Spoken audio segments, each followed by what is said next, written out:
स्वागत। काल राज्यसभेची निवडणूक घोषित झाली। येणाऱ्या काही दिवसात विधान परिषदेची निवडणूक देखील घोषित होते। या पार्श्वभूमीवर उभाटा गटाचे खासदार जनाब संजय राऊत असा दावा करतायत की उद्धवजी ठाकरे यांना पुन्हा एकदा विधान परिषदेवर संधी मिळावी आणि जोपर्यंत काँग्रेस पक्ष उद्धव ठाकरेंना पाठिंबा देत नाही तोपर्यंत उद्धवजी ठाकरे पुन्हा विधान परिषदेवर जाऊ शकणार नाहीत आणि यासाठी उद्धवजी ठाकरे उभाटा गट काँग्रेसचं लांगुल चालन करण्याचा प्रयत्न करते। हर्षवर्धन सपकाळ यांनी छत्रपती शिवाजी महाराज यांचा अपमान केला। शिवाजी महाराजांची तुलना टिपू सुलतान या खलनायकासोबत गेली, परंतु उद्धवजी ठाकरे या विरोधात चकार शब्दानेही बोलले नाही। कारण हर्षवर्धन सपकाळांच्या विरोधात उद्धव ठाकरे बोलले असते तर काँग्रेसनं उद्धवजी ठाकरे यांना विधान परिषदेत पाठिंबा दिला नसता। खुर्ची मिळण्यासाठी, विधान परिषदेची आमदारकी मिळवण्यासाठी उद्धवजी ठाकरे छत्रपती शिवाजी महाराजांचा अपमान सहन करतायत। छत्रपती शिवाजी महाराजांची तुलना झाल्यानंतरही उद्धवजी ठाकरेंना चकार शब्द काढावासा वाटला नाही। कारण आपण चकार शब्द काढला तर काँग्रेस आपल्याला उद्या आमदारकीसाठी पाठिंबा देणार नाही आणि विधान परिषदेमध्ये आपल्याला जाता येणार नाही। खुर्चीसाठी लाचारी पत्करण्याचं काम उभाटा गटाच्या माध्यमातून केलं जातं। वंदनीय हिंदू हृदय सम्राट बाळासाहेब ठाकरे आज असते तर निश्चितपणे उद्धवजींना जाब विचारला असता की तुम्ही हर्षवर्धन सपकाळाच्या प्रतिमेला जोडे मारो आंदोलन का केलं नाही। जोडे मारो तो सोडा, साधं ट्विट उद्धवजी ठाकरेंनी केलं नाही, आदित्य ठाकरेंनी केलं नाही, संजय राऊतांनी केलं नाही। ही अतिशय लाजिरवाणी गोष्ट आहे।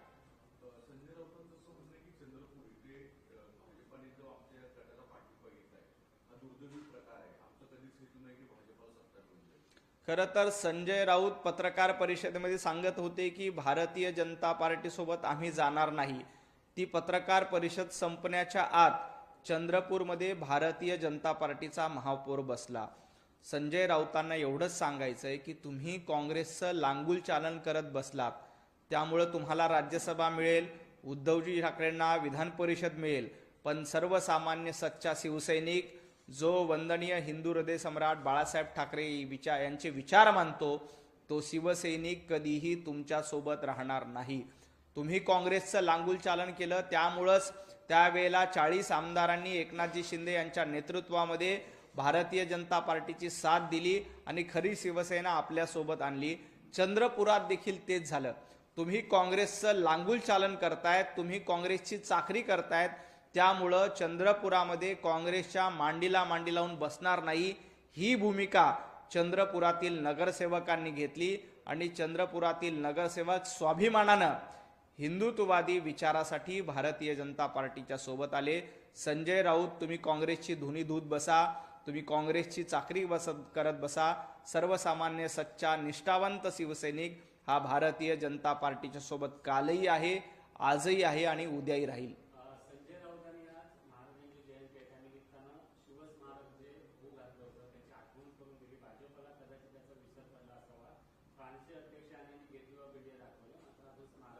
भारतीय जनता पार्टीला छत्रपती शिवाजी महाराजांचा कधीही विसर पडत नाही। उद्धवजी ठाकरे यांना छत्रपती शिवाजी महाराजांचा विसर पडतो, संजय राऊत तुम्हाला शिवाजी महाराजांचा विसर पडतो। अरबी समुद्रामध्ये स्मारक झालं पाहिजे ही भारतीय जनता पार्टीची भूमिका होती, परंतु आपल्या सर्वांना कल्पना आहे की हे प्रकरण कोर्टामध्ये गेलं, कोर्टामध्ये याला स्थगिती मिळाली, त्यामुळं छत्रपती शिवाजी महाराजांचं भव्य स्मारक अरबी समुद्रामध्ये होऊ शकत नाही। काही कथित पर्यावरणवाद्यांनी या शिवस्मारकाला विरोध करण्याचा प्रयत्न केला, कोर्टामध्ये धाव घेतली। CRZचा कायदा, कोर्टामध्ये सुरक्षा, समुद्रामध्ये सुरक्षा राहील का, ते पुतळा सुरक्षित राहील का, ते स्मारक सुरक्षित राहील का, असे प्रश्न उपस्थित करून कोर्टामध्ये धाव घेतली। त्यामुळे छत्रपती शिवाजी महाराजांचं स्मारक अरबी समुद्रामध्ये होऊ शकत नाही हे वास्तव आहे परंतु छत्रपती शिवाजी महाराजांचे गडकिल्ल्यांचं पुनर्जीवन करण्याचं काम भारतीय जनता पार्टीच्या नेतृत्वातील सरकारनं केलं. ज्या पद्धतीनं अनेक गडकिल्ल्यांवर मोठ्या प्रमाणामध्ये अतिक्रमण होती ती हटवण्याची कामं माननीय मुख्यमंत्री देवेंद्रजी फडणवीस यांच्या नेतृत्वातील सरकारने केलं. आणि आज आपण बघतो की जे छत्रपती शिवाजी महाराजांचे खरे स्मारक आहेत ते गडकिल्ले आहेत आणि ते गडकिल्ले अतिक्रमण मुक्त करून सुरक्षित त्याचं सुशोभीकरण करण्याचं काम भारतीय जनता पार्टीच्या महायुतीच्या सरकारने केलंय. त्यामुळं संजय राऊत यांनी छत्रपती शिवाजी महाराजांचं नाव घेण्यापेक्षा भारतीय जनता पार्टी आणि महायुती सरकारनं ज्या पद्धतीनं अफजल खानाच्या त्या स्मारकापासून ज्या पद्धतीनं प्रतापगडावर अतिक्रमण करण्यात आलं होतं ते अतिक्रमण हटवण्याची हिम्मत महाविकास आघाडीनं कधी केली नव्हती, काँग्रेसनं कधी केली नव्हती. ती हिम्मत भारतीय जनता पार्टी महायुतीच्या सरकारने केलंय. त्यामुळे छत्रपती शिवाजी महाराजांचं स्मारक प्रत्येक गड किल्ल्यावर अभिमानानं आणि त्यांचा वैभवशाली इतिहास पुढच्या पिढीला कळावा यासाठी प्रयत्न करणारं महायुतीचं सरकार आहे. शरद पवार कधी भाजपसोबत जाणार नाही असं मी ठाम विश्वासाने सांगतो असं संजय राऊत म्हणतात. संजय राऊत, तुम्ही तुमचे चंद्रपुरातले नगरसेवक तुम्हाला ऐकत नाहीत. माननीय शरद पवार साहेबांबद्दल तुम्ही बोलू नका. तुम्ही पवार साहेबांची प्रवक्तेगिरी स्वीकारलेली आहे का? तुम्ही उभाटा गट सोडून शरद पवार साहेबांच्या राष्ट्रवादी काँग्रेसचं प्रवक्तेपद स्वीकारलेलं आहे का की तुम्ही शरद पवार साहेबांच्या वतीने बोलतायत? पवार साहेब भारतीय जनता पार्टी एनडीए सोबत यायचा का नाही याचा निर्णय त्यांना स्वतंत्रपणे घ्यायचा आहे. परंतु तुम्ही असं सांगतायत की शरद पवार साहेब महाविकास आघाडीमध्ये आहेत. परंतु महाविकास आघाडी तरी आहे का हे संजय राऊत यांनी स्पष्ट केलं पाहिजे. महाविकास आघाडीचं अस्तित्व विधानसभेच्या निवडणुकीनंतर पूर्णपणे संपलेलं आहे. महाराष्ट्रामध्ये महाविकास आघाडीच अस्तित्वात नाही. त्यामुळं त्या महाविकास आघाडीमध्ये ना काँग्रेस तुमच्यासोबत उरली आहे ना माननीय शरद पवार साहेब तुमच्यासोबत उरलेत. तुम्ही कितीही दावा करत असतात की शरद पवार हे महाविकास आघाडीमध्ये आहेत, परंतु येणाऱ्या काळामध्ये तुम्हाला त्याची कल्पना येईल. एकनाथ शिंदे आणि राज ठाकरे यांची काल भेट झाली. या भेटीनंतर संजय राऊतांनी टीका केली. ते म्हणाले की महाराष्ट्राशी आणि मराठी माणसाची बैमानी केलेले एकनाथ शिंदे आहेत. महाराष्ट्राशी आणि मराठी माणसाशी सर्वप्रथम बैमानी कोणी केली असेल तर ते उद्धवजी ठाकरे यांनी महाराष्ट्राशी आणि मराठी माणसाची बैमानी केली. 2019ला महायुती म्हणून उद्धवजी ठाकरे यांनी देवेंद्रजींच्या सोबत निवडणूक लढली. भारतीय जनता पार्टी आणि शिवसेनेची युती होती. युती म्हणून आम्ही जनतेची मतं मागितली, परंतु फक्त आणि फक्त मुख्यमंत्री पदाच्या खुर्चीसाठी भारतीय जनता पार्टी आणि देवाभाऊंच्या पाठीमध्ये खंजीर खुपसण्याचं काम उद्धवजी ठाकरे तुम्ही केलं. त्यामुळं महाराष्ट्रात बैमानीला सुरुवात कुणी केली असेल तर ते उभाटा गटानं आणि उद्धवजी ठाकरे यांनी केली. महाराष्ट्रामध्ये पाठीत खंजीर खुपसण्याची परंपरेला सुरुवात कोणी केली असेल तर उद्धवजी ठाकरे तुम्ही केली होती. मराठी माणसाची बैमानी केली आणि काँग्रेसचं लांगुल चालन करून काँग्रेसच्या सोबत जाऊन सत्तेमध्ये बसलात हे महाराष्ट्रानं बघितलंय. आणि तुमच्या याच धोरणाला कंटाळून एकनाथजी शिंदे यांनी खरी शिवसेना, जी शिवसेना तुम्ही काँग्रेसच्या दावणीला नेऊन बांधली होती, ती शिवसेना काँग्रेसच्या दावणीची सोडून भारतीय जनता पार्टी आणि एनडीए मध्ये घेऊन आणण्याचं काम एकनाथजी शिंदे यांनी केलं. त्यामुळं बैमानीची भाषा संजय राऊतांनी करू नये, खंजीर खुपसण्याची भाषा संजय राऊतांनी करू नये, कारण ते उद्धवजी ठाकरे यांना लागू होतं.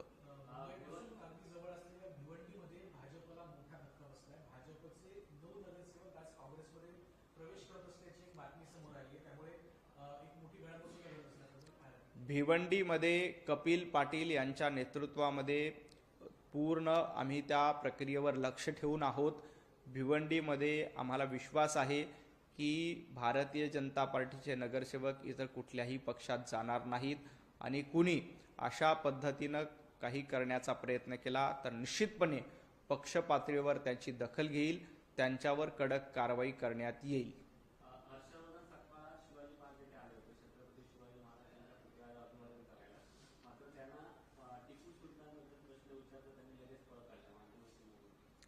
हर्षवर्धन सपकाळ यांनी छत्रपती शिवाजी महाराजांच्या स्मारकासमोर जाऊन नाक घासून माफी मागावी, कारण छत्रपती शिवाजी महाराजांशी तुलना करण्याचा प्रयत्न त्यांनी केलाय.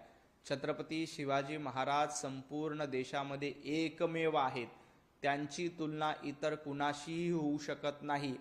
खलनायक असलेल्या टिपू सुलतानशी तर कधीही त्याची तुलना होऊ शकत नाही. हर्षवर्धन सपकाळ यांनी छत्रपती शिवाजी महाराजांच्या पुतळ्यासमोर जाऊन नाक घासून माफी मागितली पाहिजे, तरच त्यांना महाराष्ट्र माफ करेल. यापुढे जिथे जिथे हर्षवर्धन सपकाळ जातील तिथे त्यांना अशाच पद्धतीनं पळ काढावा लागणार आहे. कारण ज्या टिपू सुलताननं हिंदूंची मंदिरं लुटली, हिंदू आया बहिणींवर बलात्कार केले, अशा टिपू सुलतानची तुलना हिंदवी स्वराज्याचे सरसंस्थापक छत्रपती शिवाजी महाराजांसोबत तुम्ही केली. त्यामुळे तुम्हाला यापुढे देखील असाच पळ काढावा लागणार आहे. उद्धव ठाकरेंना विधान परिषद द्यावी ही शिवसेनेसाठी आणि महत्त्वाची बाब असेल असं राऊतांचं म्हणणं आहे. पण संख्याबळही उद्धव ठाकरेंसमोर एक मोठं चॅलेंज आहे असं वाटतं. निश्चितपणे उद्धवजी ठाकरे यांची संख्या बघता 20 आमदार आहेत त्यांचे. त्यामुळं उद्धवजी ठाकरे एकट्याच्या जीवावर विधान परिषदेमध्ये जाऊ शकत नाहीत. त्यांना विधान परिषदेमध्ये जायचं असेल तर काँग्रेसची गरज लागणार आहे. त्यामुळेच उद्धवजी ठाकरे काँग्रेसचं लांगुलचालन करतात. हर्षवर्धन सपकाळ ज्या पद्धतीनं टिपू सुलतानशी तुलना करत होते, एरवी उद्धव ठाकरे रोज 4 पत्रकार परिषद घेत होते. निवडणुकीच्या काळामध्ये दर तासाला ट्विट करायचे, पत्रक काढायचे. 5 दिवस झाले हर्षवर्धन सपकाळ यांचं वक्तव्य आलं, चकार शब्दांनी त्यांनी विरोध केला नाही. कारण त्यांना माहिती आहे की काँग्रेसची जोपर्यंत आपण मदत घेऊ शकत नाही तोपर्यंत विधान परिषदेवर आमदार म्हणून जाऊ शकत नाही. एक काळ होता उद्धवजी ठाकरे यांनी मुख्यमंत्री पदाच्या खुर्चीसाठी काँग्रेसची मदत घेतली. दुर्दैव उद्धवजींचं असं आहे की आता साधी आमदारकी मिळायला देखील स्वतःच्या उभाटा गटाच्या जीवावर उद्धवजी ठाकरेंना साधी आमदारकी देखील मिळत नाही. त्यासाठी आपला पक्ष, आपला अजेंडा पुन्हा एकदा काँग्रेसच्या दावणीला त्यांना बांधावा लागतोय. 2 दिवस झाले चर्चेचा विषय आहे तो एफडीए मधलं तत्व. ते सरकारचं प्रतिबिंब मलिन करताय. शिवरायांचं सांगणं आहे की बाबा मला याची कल्पना नाही आहे. पण जे नवनवीन व्हिडिओ येतात त्याच्यामध्ये त्यांचे पीएस, त्यांचे कार्यालयाचा स्टाफ सुद्धा दिसून येत आहे. सरकार म्हणून या सगळ्या गोष्टीवर प्रश्नचिन्ह उपस्थित होत आहे.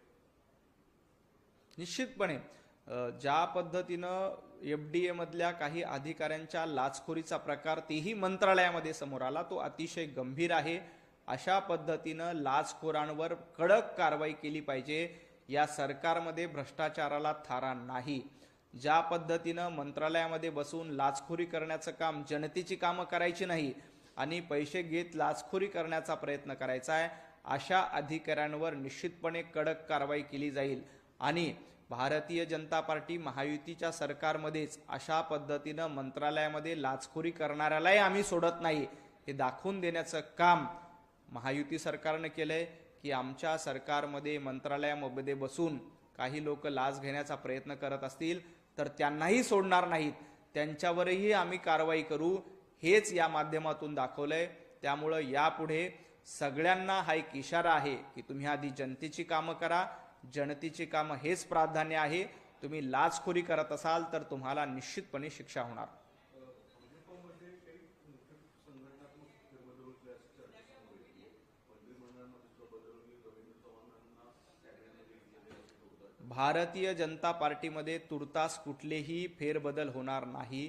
भारतीय जनता पार्टीचे प्रदेशाध्यक्ष माननीय रवींद्रजी चव्हाण साहेब यांच्या नेतृत्वामध्ये भारतीय जनता पार्टीची अतिशय सक्षमपणे वाटचाल सुरू आहे. आपण बघितलं की माननीय रवींद्र चव्हाणजी यांच्या नेतृत्वामध्ये आम्ही जिल्हा परिषदेच्या निवडणुकीत प्रथम क्रमांकाने विजयी झालो. महापालिकेच्या निवडणुकीमध्ये ऐतिहासिक कामगिरी केली. आजपर्यंत महायुतीनं आम्ही 25 महापालिका जिंकलेल्या आहेत. त्याच्या आधी नगरपालिका, नगरपालिका आणि नगर परिषदेच्या निवडणुकीत भारतीय जनता पार्टी क्रमांक 1चा पक्ष झालाय. संपूर्ण स्थानिक स्वराज्य संस्थांच्या निवडणुकीत माननीय देवेंद्रजी फडणवीस साहेब आणि आमचे प्रदेशाध्यक्ष रवींद्रजी चव्हाण साहेब यांच्या नेतृत्वात आमचा पक्ष पुन्हा एकदा क्रमांक 1चा पक्ष झालाय. त्यामुळं अशा पद्धतीचे कुठल्याही फेरबदलाचे चर्चाही नाही, त्याचा काही संबंध देखील नाही. राज्यसभेची आता निवडणूक होते. भाजपमध्ये देखील असा एक सूर आहे की आता निष्ठावंतांना न्याय द्यायला हवा. काही नावं चर्चेत आहेत, त्यांना उमेदवारी मिळू शकते असं म्हटलं जातं. त्यामध्ये विनोद तावडे यांचं नाव आघाडीवर असल्याचं कळतंय. भारतीय जनता पार्टीमध्ये राज्यसभेची निवडणूक असू द्या, विधान परिषदेची निवडणूक असू द्या, विधानसभेची निवडणूक असू द्या, केंद्रीय पार्लमेंटरी बोर्ड नावाची एक रचना असते. त्यामध्ये या नावाची चर्चा होते आणि त्यात चर्चा होऊन त्या नावांवर शिक्कामोर्तब होतो. तो अधिकार ना मला आहे ना इतर कुणाला आहे. त्याबद्दलचा योग्य वेळी योग्य निर्णय केंद्रीय पार्लमेंटरी बोर्डाच्या माध्यमातून घेतला जाईल आणि जसा तो निर्णय येईल त्याची माहिती आम्ही तुम्हाला देखील देऊ. खूप खूप धन्यवाद.